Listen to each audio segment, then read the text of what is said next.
Hello, and welcome to Building Sustainability Podcast. I'm your host, Jeffrey Hart, aka Jeffrey the Natural Builder. Building Sustainability consists of conversations with designers, builders, makers, dreamers, and doers, exploring the wide world of sustainability in the built environment by talking to wonderful people who are doing excellent things. Hello, this is Building Sustainability, episode 36. It has been just 1 week since the last episode, but I thought you deserved another. In November, I worked my little socks off doing interviews on my Mondays, which are my dedicated podcast day. And so I've racked them up and I've got a bank that I can now trickle out. But it kind of feels a bit greedy to hoard them, especially because we're all pandemic fatigued. And it's Christmas. So this one's on me. Consider it a gift. Before I get properly into the episode, I wanted to say a massive thanks to Nikki Gibson. Nikki has helped me out with some of the graphic design for the podcast, so I thought I should tell you a bit about what she does. And she makes the most incredible prints of leaves. So she gets a leaf and she inks it up and then prints it straight onto a paper. So you get one-of-a-kind leaf prints.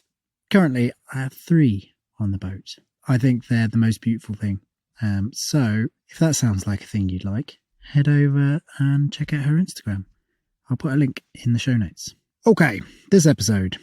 This week we are talking to Clare Whitney from Clayworks. And Clayworks are producers of very, very beautiful clay plasters. We talk through the many benefits of living in a clay plastered house, and we talk about the results of Clayworks' Environmental Product Declaration, which looks at the embodied carbon of any given product. We also talked a lot about how Clayworks are presenting clay plasters to the mainstream construction world, not as a hippie alternative, but as a high-end product. Fun fact about Clayworks, they plastered every Nando's in the UK. That's it from me. On to the episode. Enjoy.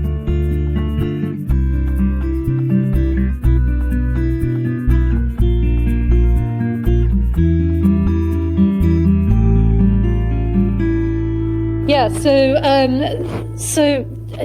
I'm here obviously representing Adam and Katie. So my background is I met Adam and Katie when they were doing quite a bit of cob building.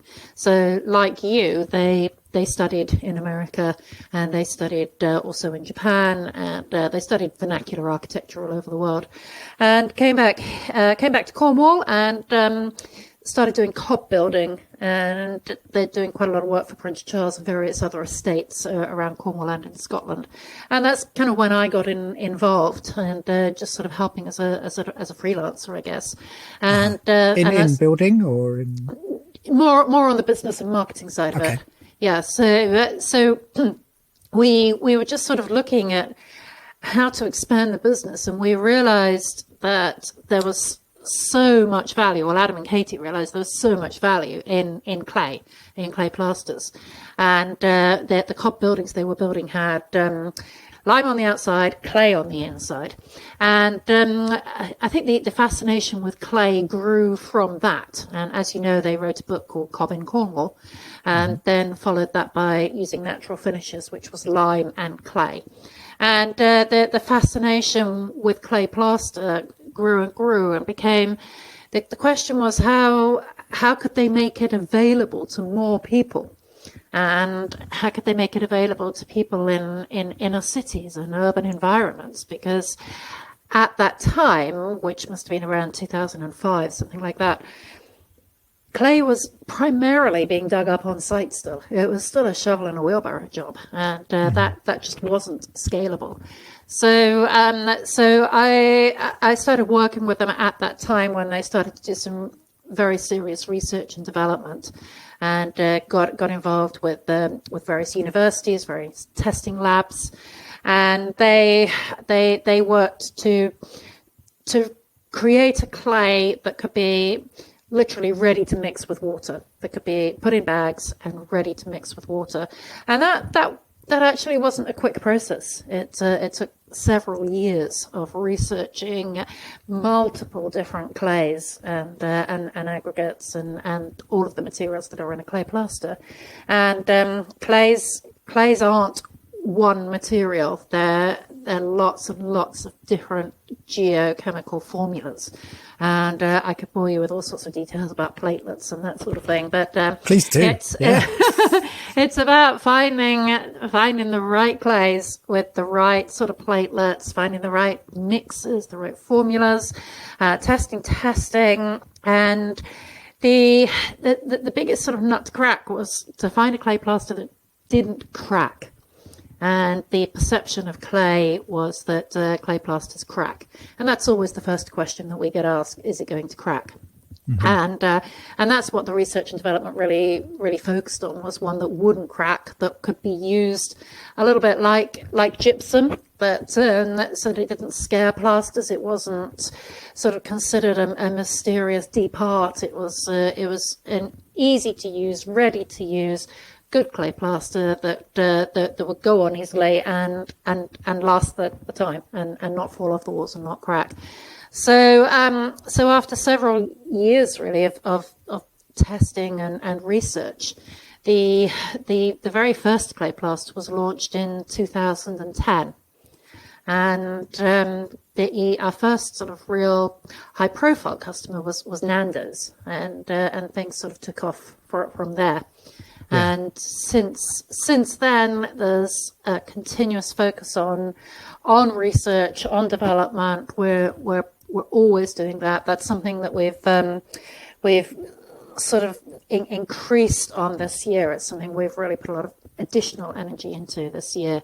Is improving the products again, and we're looking to introduce one or two what we would call novel products, new products.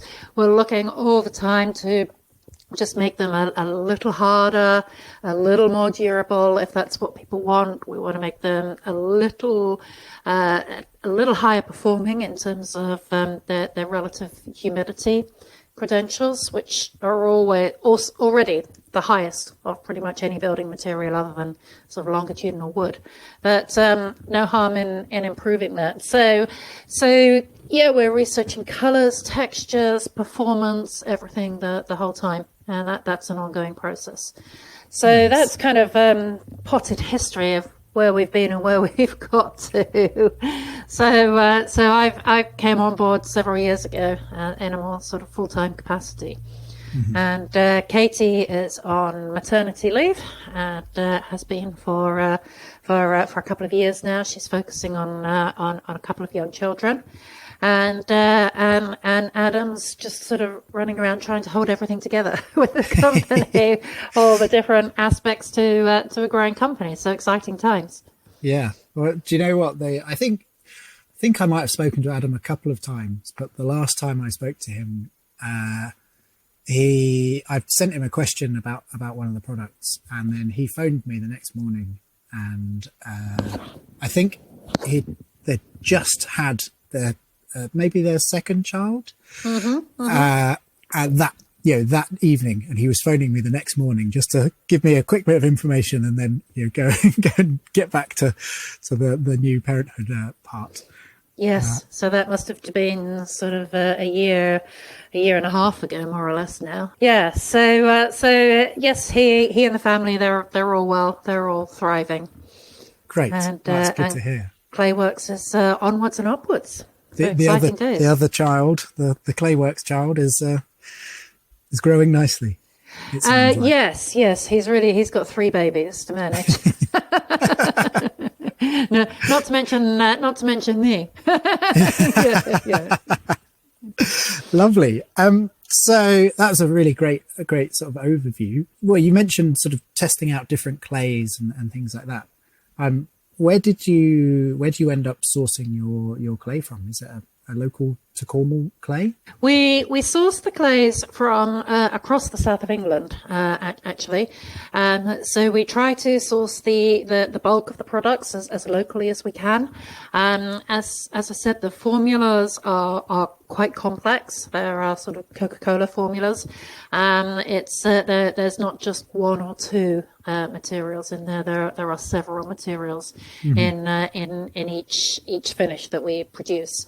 So obviously we want to source from as locally as possible and reduce the transport and obviously the carbon and the costs of all of that. So primarily the south of England. Great. And then probably the first thing I actually wanted to ask you was you've just produced or released an environmental product declaration. We have, yes. What's that about yes. for people that don't know? We've known all along that clay is regarded as the most sustainable wall finish available. Sure, yeah. And it doesn't take many sort of Google searches to find that everybody says that and everybody assumes that. And there are numerous papers and numerous websites all saying clay is really, really sustainable. And but when you talk with architects who are now much more aware about data and needing to prove that something is sustainable, and they're being asked to do more analysis of the building, of the embodied carbon in a building. We found that they were relying on data with regard clays that was kind of assumptive. They were clumsy assumptions. So the main data was based on sort of assumptions. Well, if you dig up a bit of clay here and a bit of sand there and add it all together, this is the eventual embodied carbon. But we wanted to find out exactly how much embodied carbon was in our product, and the reason that we wanted this information is so that architects can put that data into their building modelling and they can work out how much embodied carbon is involved in the entire life cycle of a building. So it's a kind of a benchmark, as it were. And when you do an environmental product declaration, you end up with what we call a magic figure at the end. And that magic figure is essentially how many tons of carbon are embodied in the material per meter squared or per kilogram, however you want to do your calculations. So we needed to come up with that magic figure for architects, and we found that architects were increasingly asking for some sort of certification. And it's all very well for us to say yes, clay is sustainable, but we're in this day and age where you have to prove it now, and it's a bit like the fire certificate. You know, we all know that clay doesn't burn, but we did have to prove that. We did have to get an official fire certificate, and now we've proved that it is a very sustainable material. So what the life cycle analysis does, which underpins the environmental product declaration, is it measures all of the carbon that gets embodied from the very start of the process, so the extraction of the raw material, right through to its end of life. So because clay, it's readily available, it's easy to extract. It comes to our facilities, and at which point there's no sort of processing. There's no additives. We don't use water. We don't produce waste.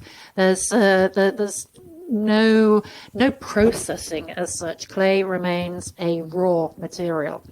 And it's then packaged into compostable brown bags and shipped to site. On a construction site, there is no waste. Firstly, because everybody keeps anything that's left over as spare or additional material. If there were waste, it doesn't have to be landfilled. It can just go straight back into the ground. It's just raw materials, and then of course at the end of life, we prefer to see our clay plasters put onto compostable boards, which means that at the end of life, they're all compostable. if they're onto a wood fibre board or a clay board or something, then the whole lot can just go back into the ground and be composted with green waste. So consequently, there's very little carbon that becomes embodied into clay plasters compared to other materials. And so the environmental product declaration, it's been done by third-party consultants, and it's been a very, very long process of them auditing us, and they come up with the report, and then that is further audited by another third party. So it's not just our word for it. So an environmental product declaration is a third party accredited and verified document. So it's we don't even completely understand all of it. But what we have is we've been through the process. We understand that we have a number now. We now have data, and we have verified data that architects all around the world can work with, and to model into their buildings. So, we have Architects Declare and that sort of thing in this country. There are similar things going on around the world, and there's a big push for much more sustainability and this huge push towards zero carbon. So our data will help, and I think that the environmental product declaration is particular to Clayworks. So whereas before people were working on this sort of fairly clumsy assumptive data, and now we have data. It's based on our product. It's based on there's lots of things in there that affect the outcome. So because most of our products are sourced fairly locally, because we have we have a premises, we have a headquarters that's very open. We use nearly all natural light. We use very, very little energy. So just the way we work, the way we source, everything like that, we've worked really, really, really hard to reduce all carbon in our processes, renewable energy sources, all that sort of thing. So it's a data source that's particular to Clayworks, and we're just kind of quite proud now that we've generated that. I think we're the first clay plaster manufacturer in the world to have done that, and we just hope that it will be a help. Nice. To architects. Yeah. What is the number? The magic number is I think we actually have two products. We have a smooth clay plaster and then a rustic clay plaster, and they're completely different formulations. So we've got two magic numbers, and I think off the top of my head, one is 0.4 and the other is 0.6. And that is kilograms of carbon per kilogram. Yes. Okay. So yes. a kilogram yes. of product. Yes. So compare that with, say, general plaster is 0.1. Like a gypsum plaster. Yes, but that's at source. That's not the whole life cycle. Mm-hmm. So that tends to be processed at source, so there's no transport costs. So they're not really directly comparable. But again, if you take, say, paint, so paint is 2.91. So wow. multiple times clay plaster. And the beauty, of course, of clay plaster is it's naturally pigmented. Yeah. So there is no requirement for paint at any time during its life cycle. So whereas in a normal building there'll be a lot of paint required both at the beginning and through the lifetime of the building, we reduce the whole need for paint and any other sort of plaster products. Yeah. So yes, it needs to be compared to a whole wall build-up. Yeah. So we're pretty pleased with the outcome. And of course, the other thing that's come out of the process of doing the product declaration is, areas where we can further improve. So we've got ideas for further improvement as well. That's great. And that's great that you're, so committed, because I don't know, how common are these environmental product declarations? They're becoming more common. And they, like as I said, they're a global standard. So American architects are asking for them, Western architects across the whole of Europe. They're becoming more and more common. And they're not just for building materials. They're for they can be used for furnishings, carpets, furniture, or all of that sort of thing. So yes, it's a growing area, because as far as I know, there aren't really any other sort of globally recognized sort of certifications, accreditations like this for embodied carbon. And so the fact that this is a global standard means that you can have global benchmarks, and which is great for the industry and really helpful for architects. It solves a lot of problems. EPDs, they're recognized by a lot of the other building standards around the world. So they're recognized by LEED, by BREEAM, by the Wellbeing Institute. They all award big points for environmental product declarations.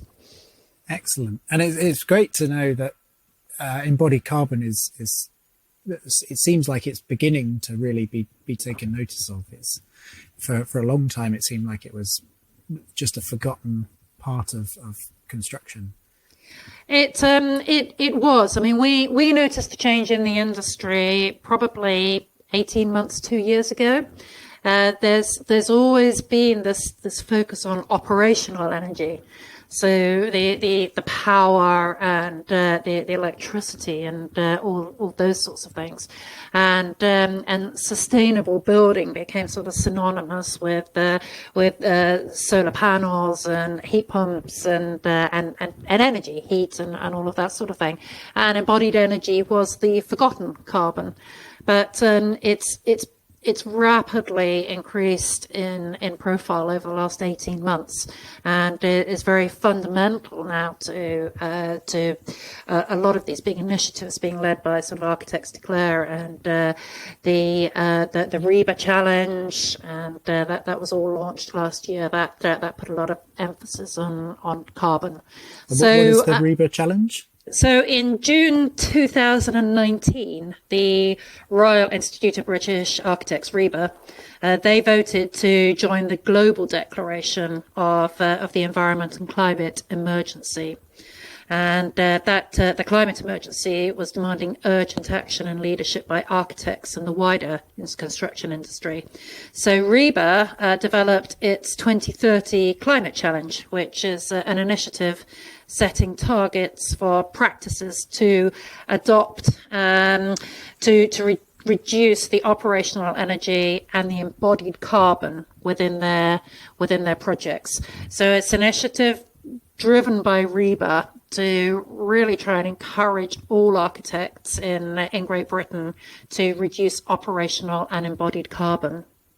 And RIBA set a target, and RIBA said it wanted to reduce embodied carbon in all RIBA projects by at least 50 to 70%. And it wants to achieve all core health and well-being targets on overheating, daylighting, CO2 levels, all of those sorts of things. And the challenge also addresses VOCs, formaldehydes, all of those sorts of things. So we tick a lot of boxes there. Mm-hmm. Well, I guess that sort of leads us nicely on to talking about benefits. What are the benefits of a clay plastered room? Well, the direct benefits to the person in the room, of course, are the healthy benefits. So clay plasters sort of have there's two aspects to why they are so healthy. And the obvious benefit is because they're pure. So there's no VOCs involved. There's no formaldehydes, and there's no PCBs, no lead, no asbestos, no nothing that's going to be poisonous if you breathe it in. And it's pure natural. There's never been any sort of additives or anything like that. So volatile organic compounds and formaldehydes tend to get introduced to a lot of materials, and even sort of when they say that they're healthy, they still contain a very tiny amount of those materials. So we don't contain any VOCs or formaldehydes and any of those other materials that are so commonly associated with building products. We also don't contain flame retardants, because clay doesn't burn, so you don't need those flame retardants. So the material is just pure and natural. The thing that really makes clay plaster healthy, actively healthy, it's quite complex science, but what clay does is, because it's a raw material, it's constantly absorbing water from the air. So when it's on the walls, it doesn't set. It doesn't set like a lime plaster or a paint or a varnish. It remains raw. And I don't know if you've ever worked with ceramics or anything, but when you're working with clay, if you put water on it, it gets absorbed really, really quickly. So the clay is absorbing water from the air. When it becomes more moist than the air, it releases it back to the air. So it has this condition where it's taking moisture, releasing moisture. It used to be called breathability. I think there's a move in the industry to sort of drop that term, but it's kind of moisture buffering, I think, is the technical term. But what it does is the net result is it helps to create an indoor air humidity level of a critical level of between around 40 to 60%. And that level has multiple benefits for health. So at that level, viruses and bacteria struggle to survive. So viruses and bacteria like really dry or really moist conditions. The levels of both of those decrease at from sort of 0% down to 40%, and then they increase again after 60% relative humidity. So really good for keeping bacteria and viruses at bay. Obviously, for keeping fungi at bay. Fungi don't like moist conditions and damp conditions, and spores and damp spores and those sorts of things can be toxic. It's also the humidity level at which dust mites don't survive, and it's the feces of dust mites that contribute to asthma and respiratory conditions. Many allergies are exacerbated by moist or dry conditions, and also chemical reactions within a building are exacerbated by moisture conditions. And there's also some evidence that clay is a passive removal of ozone within a building, and that needs to. Ozone reacts to create more formaldehyde. So clay will work actively within a space to reduce formaldehydes that are given off by other materials. So clay is effectively sort of working really hard all the time to keep a building or to keep a space, a room, really healthy in many ways, and in many ways that just aren't obvious. There's that fascinating graph, isn't there, which it's got a relative humidity, and it's from 0 to 100%, and then all the different things you've talked about. They peak either at a high or low end of that, and then sort of disappear into the middle, or maybe in some instances both sides. And there's this sort of little clear corridor down the middle. There's yes, that graph is really useful. That graph's actually been produced in Germany by it's part of the what they call the H House research initiative. And yes, it just about sums up everything I said really, really usefully. Yes, brilliant.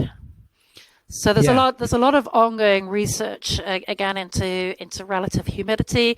By controlling the relative humidity, you can obviously reduce the need for mechanical intervention within a building. So again, there's a lot of talk right now about ventilation, how important that is within a building. There's a lot of concern now about recirculated air, AC and HVAC and all of these sorts of things and how effective they are. And what clay can do is not replace those things, but it can certainly help, and it can reduce the need for those sorts of mechanical interventions. And it's generally been calculated that if you use clay plaster in a room, you can reduce the need for the operational energy required to drive those mechanics by about 30%. So indirectly, clay can help reduce operational energy as well as and operational carbon, not as well as the embedded carbon. I don't know if it's proven or if it's anecdotal yet, but the sort of example that's always given is in a bathroom. If it was clay plastered, when you had a shower, your mirror wouldn't fog up. Yes. So this was research that was done by Tom Morton in Scotland, and he did a lot of research on clay plasters, and he was the one that published the paper saying how you don't even need a fan in the bathroom because you don't even get a foggy mirror if you use clay, because it's absorbing that moisture. So it is important to say at this stage that clay can be used in a bathroom. We're asked this question probably 2 or 3 times a day. Can clay go in a bathroom and a kitchen? Yes, definitely. It's great for absorbing excess moisture. It cannot go, however, in a shower. It's not suitable for areas where there's running water. So clay plasters are an interior finish. And they can be used throughout the interior of the home, except for wet rooms, and not suitable for exteriors either. Because they're raw. Because they're raw. Yeah. They get washed away by the driving rain, especially in Cornwall. I have seen them used externally at Down to Earth project, and they just made sure they had a monster great overhang on their it's a wraparound veranda, so yes, no moisture is going to hit that wall. We worked with Down to Earth project on that project and supplied some clay plasters for that. Yeah, they're doing incredible work. We're great admirers of them. Yes, me too. What about sort of acoustic performance? I think that's something that's often overlooked, but there's always talk of, certainly in natural homes, there's a feeling that people can't, the sort of more sort of hippie types might say, they just feel great, and they can't really understand why, but it feels good. And then I often think it's probably because the materials are a little bit softer, and therefore acoustically it's probably having quite a big effect. Yes. So funny you should mention acoustics, because we have a laboratory booked tomorrow. And we have clay panels on their way now to a laboratory to all be tested for acoustics. So you're absolutely right. Clay plasters are well known for softening sound, for their amazing sort of sound absorption qualities, and consequently they're very sort of coveted for public buildings. So, restaurants, they really soften that noise, but they're also valuable in museums and theaters and that sort of thing, because they absorb the noise, they create a beautiful acoustic, and of course they keep the atmosphere at the right relative humidity. So acoustics, yes, it's primarily been anecdotal again to date. And it's been one of those things that's been passed on since millennium about how amazing clay plasters are. But again, we've been asked again and again and again, prove it. So we're going to prove it, and we're going to create all sorts of data that once again we won't understand, but the lab will understand and the architects will understand, and we'll have acoustic qualitative data for all of our materials. So that's going to be really interesting to see what that sort of comes out as. No, that's fascinating, and it's so great to sort of finally, to have that data, because as we have said, it's it's all been anecdotal, and everyone there's sort of known quantities, but to just be able to put a number on it and say yes, it will do this. Yeah, so I mean, architects are increasingly modelling, and they have all these clever modelling scenarios now, and I think architectural physics is a growing area now. And of course, you've got all the passive house designers who are doing amazing work, and what they want is just data, and we can't rely anymore on sort of standardized data, as I said, assumptive data, because clay plasters now they're different. So there are different clay plaster manufacturers around the world. We're all creating materials that have different formulas, and they have different thicknesses, different formulations, and all sorts of things. And even within our own portfolio of materials, they're all really, really different, and very different makeups, very different thicknesses, and consequently, the amount of data that you could create would be infinite. But we just want to create some sort of some good sort of benchmark data again, and quantitative data. Again, it's data that's done by third parties, and it's not just us saying it. It's certified and accredited. Excellent. Well, it seems like this is all really pushing the sort of transition that I think everyone professionally in the sort of natural building world is wanting, where it's going from this sort of DIY hippie, to use a term, sort of mentality, to this pushing it to a mainstream place where it's competing on all the same levels as the processed materials. That's where we would like to see clay, and that was the original vision of Adam and Katie back in many years ago, probably almost 20 years ago, 20 years ago, was to make a clay plaster that could become mainstream, that could be as easy to use and as widely and readily available as any other plaster. And it's we have to keep working to keep it sustainable, to make sure it's healthy, to keep it pure, not to not sort of stray away from those fundamental core values, but also to just to make it more widely available, and to scale it, and to scale the production, and the meet demand. And there's still many challenges, and one is it's still a material that for many people it's still an unknown. And people don't like change. And architects, we've had continuous feedback from the architects profession that they haven't been taught about clay materials in architectural school. So this is new for them. This is something that they're learning about after school. So we have to say that architects and designers have really sort of embraced clay plasters. They love the aesthetics, and they really love all of the performance benefits. And we still have some work to do with contractors. Contractors still love what they know, what they've been doing forever.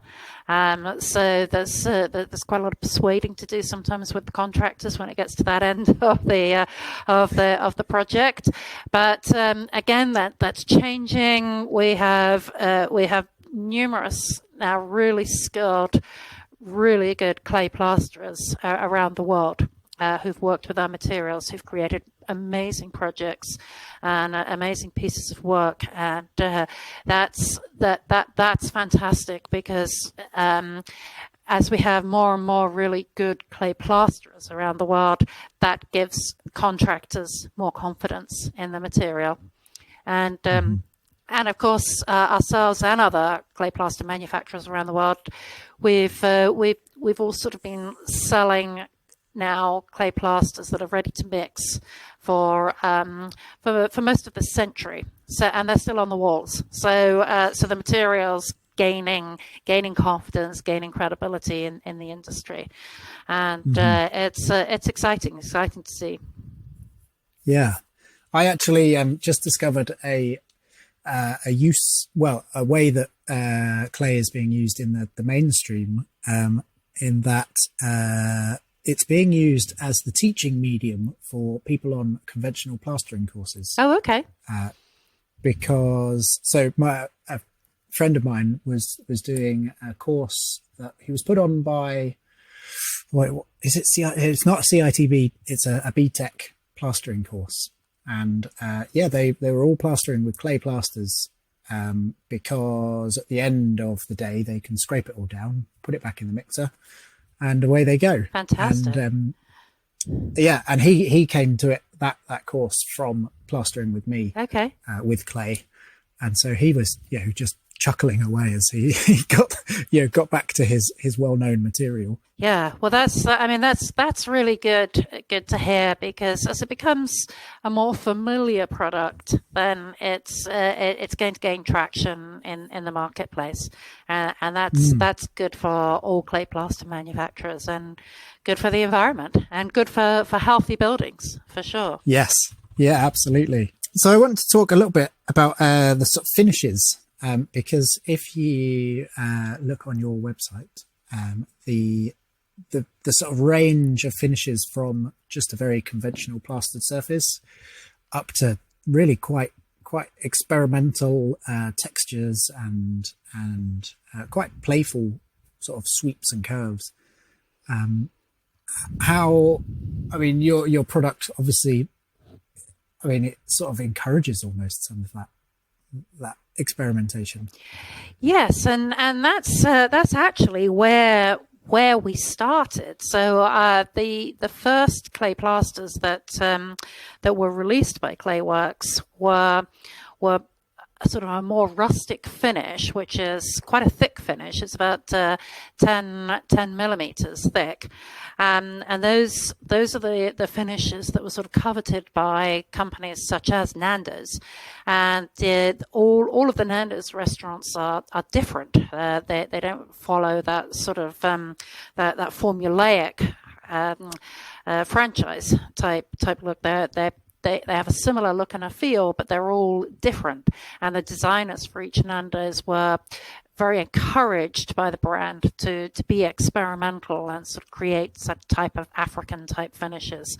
And that's where sort of they had a field day with clay plasters, and they were able to layer it, to carve it, to layer different colors, and then sort of scrape back a technique called sgraffito, and to create all of these amazing 3D sculptural wall finishes with the clay plasters, and they sort of set the standard, as it were. We were very lucky that they adopted our clay plasters like that, and clay plaster artisan clay plasterers around the world just started developing all of their own finishes, coming up with their own carvings and 3D wall finishes, and then architects would say to us, well, we want to tell a story, or we want to do some wayfinding or some sign writing. Can we do this? And the way that we work with architects is we will do a lot of the collaborative work with them back at our headquarters. We'll work on coming up with colors and textures and carvings and 3D effects that they want. And we create them custom for the architects and designers. So again, that's ongoing. We're doing ongoing work in that field, coming up with ever more sort of weird and wonderful and beautiful finishes. And sometimes they're just sort of the artistic license of designers. Other times they're designed to replicate something else that's going on in the building. So, for example, shuttered concrete. And we were asked by Alexander McQueen several years ago to see if we could create a finish that replicated some shuttered concrete they had in an old building. And we were able to do that using the sort of the texture and the sculptural ability of clay, and working with color and texture to sort of create that sort of thing. So we can do a lot of that. We've been working more recently with creating finishes that replicate the beauty of rammed earth. So clay being raw, it is raw earth on the walls. So working again with color and texture, we can create rammed earth effects. And rammed earth is an architectural technique that we love, and we would advocate it wherever possible, but sometimes it's not possible in inner cities. So people are using clay plasters instead to create that sort of effect. So the effects of sculptures, carvings, color, texture just mean that there's an infinite number of wall finishes that can be achieved by architects and good artisan plasterers. And we released what we call the smooth finish very soon after our rustic finish, and that's kind of the other end of the spectrum. That's a very fine, very luxurious, very sort of tonal, beautiful, calm finish. So that's totally different aesthetic, completely different aesthetic, and that tends to be the finish that's most common for residential projects and larger buildings. So yeah, it ranges from a very, very fine, very sort of polished, silky finish right through to really wonderful, mysterious, and intricate finishes. Yeah, I've worked. I did a loft conversion with your smooth finish. Okay, and it was an absolute joy to work with. Fantastic. Well, that's good feedback. Yes. So I mean, I guess I really enjoy seeing on your website and your sort of social media stuff just how high end the work that's being done, or it is. I think that again, that transition from that sort of homemade hippie sort of viewpoint that a lot of people see natural materials as, to take that and completely demolish it and put the super high end luxurious products is really great to see. Yes, that was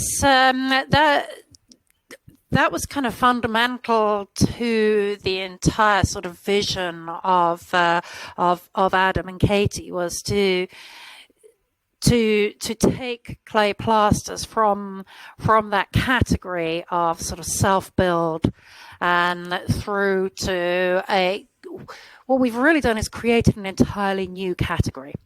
And it's taken a very old material, a very ancient material, and created this new product, essentially as an entirely new category in the building sector. And that was always sort of part of the agenda of Clayworks was to shift it so fundamentally. And one of the things that we were very lucky, again, a lucky break, around 2012, we were awarded the FX Design Award for our finishes, and the fact that it can create such amazing designs. And that sort of catapulted us out of that sort of barefoot market, as you describe it, into something very different.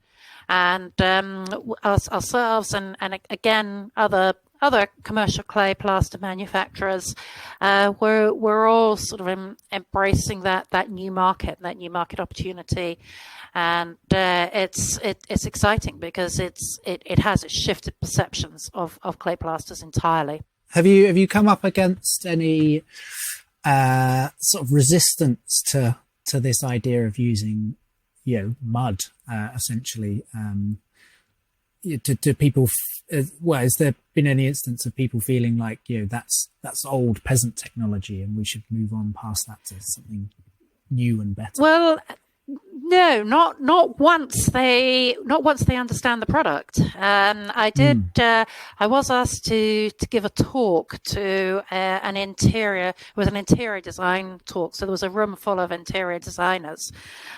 This was probably 2 years ago, and in the sort of chit chat before the talk, a lady came up to me and said, "What are you doing here? Clay plasters are all about mud huts, aren't they?"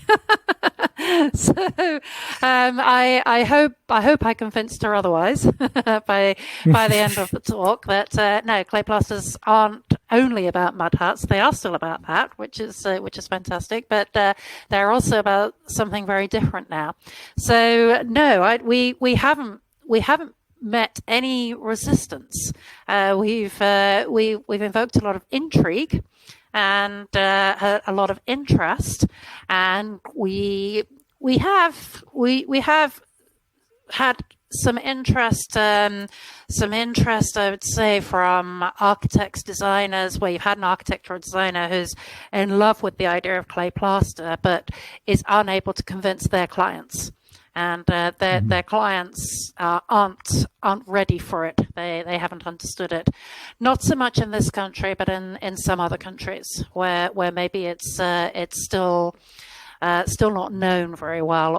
Or again, there are some countries in the world where clay plaster has been much more prevalent over history and is still too closely associated with the sort of the mud hut type thing for people to be able to comprehend it as a luxury wall finish. But we also don't want to just be luxury. We are used a lot for luxury wall finishes, but in view of the health benefits of clay plasters, we're really excited for it to be used more in housing and multiple housing and eco housing and passive housing, because we want people to have access to healthy living conditions. Yeah, there's one of the little thrills in my life is when I get to go past Gloucester Services and me too. And pop in. Me too. Yeah, not for the clay plasters, but well, I just love it there.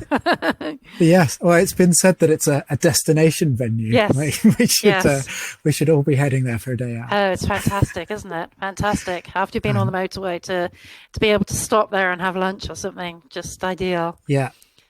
And one of the little details that always makes me grin is just the toilet signs or Sgraffito, Sgraffito clay plaster. Yes, and the farm shop signs. We did all the farm shop signs there. So yes, Gloucester Services is. I think we're there. We're throughout Gloucester Services, throughout the walls there. And it's all part of the package of Gloucester Services, isn't it? That look and that feel of just somewhere wonderful.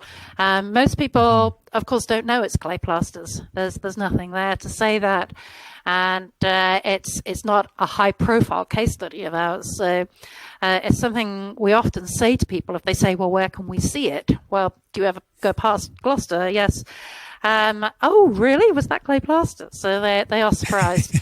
But yes, that's a beautiful venue and a very accessible venue for people to see the material. Yeah, well, great. I mean, thank you so much for, first of all, taking the time, but also just for the really great work that you're doing. It is, I think it's so important to have that almost like a halo product or range of products that's really making people aspire to that that aesthetic. It is. And It's exciting. Not just times. aesthetic, I should say. Yeah, no, it's exciting times. Exciting times for the industry and for I think anybody working with natural materials, sustainable materials, and healthy materials. We're all really hoping that there's going to be a fundamental change in the industry, and that people aren't going to have to live in sort of terrible, damp, horrible houses, unhealthy houses, and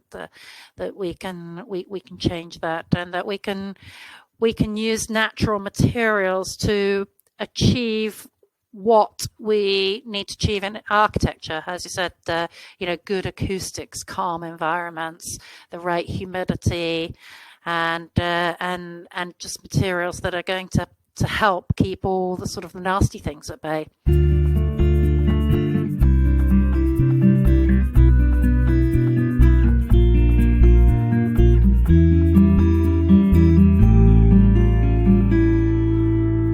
Huge thanks to Claire for taking the time to speak with me, and of course to Adam and Katie for all their exceptional hard work over the years.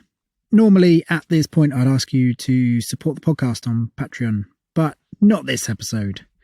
Today I'm going to finish with a few ways that you can support the podcast for free, because I know money's a bit tight at this time of year, and it certainly is for me. So here are the alternatives. Firstly, I've just set up a YouTube channel, and I am uploading the podcasts slowly. Currently, I'm up to episode 5, I think. But if you search for that Building Sustainability Podcast on YouTube, and then if you subscribe to that channel, when I get to 1,000 subscribers, I start getting advertising income. So if everyone who listens to this episode subscribes, then I'll hit that number in a month. Second thing you can do is, if you're listening on iTunes or Apple, is rate and review this podcast. That really goes a long way to getting people to listen, all of the algorithm business.